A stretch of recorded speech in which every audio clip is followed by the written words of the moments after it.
ચાલો મિત્રો 1 મિનિટમાં એક ગુણ ચેપ્ટર નંબર 4 નીચેનામાંથી શું સોંપી શકાતું નથી? ઉત્તર, દાયિત્વ, સત્તાની સોંપણી, કાર્ય કે જવાબદારી.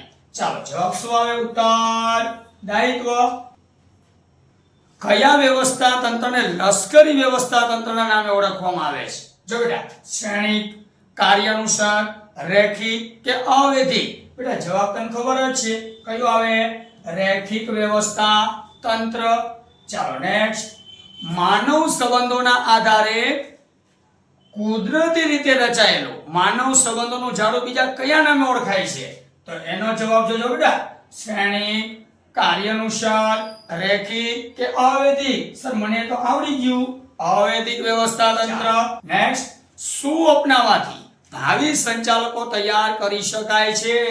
કેન્દ્રીકરણ, સર વિકેન્દ્રીકરણ, શ્રમ વિભાજન કે વિમૂડીકરણ? તો જવાબ આપને ખબર હોવી જોઈએ, વિકેન્દ્રીકરણ. ચાલો નેક્સ્ટ. પ્રોજેક્ટ માળખું અને સામાન્ય માળખાના સંયોજનથી કયું વ્યવસ્થા તંત્ર આવે? શ્રેણિક, કાર્યાનુસાર, રેખિક કે અવૈધિક? આનો બેટા જવાબ કોમેન્ટ બોક્સની અંદર લખવાનો છે. ચાલો ફટાફટ કોમેન્ટ કરી આપો.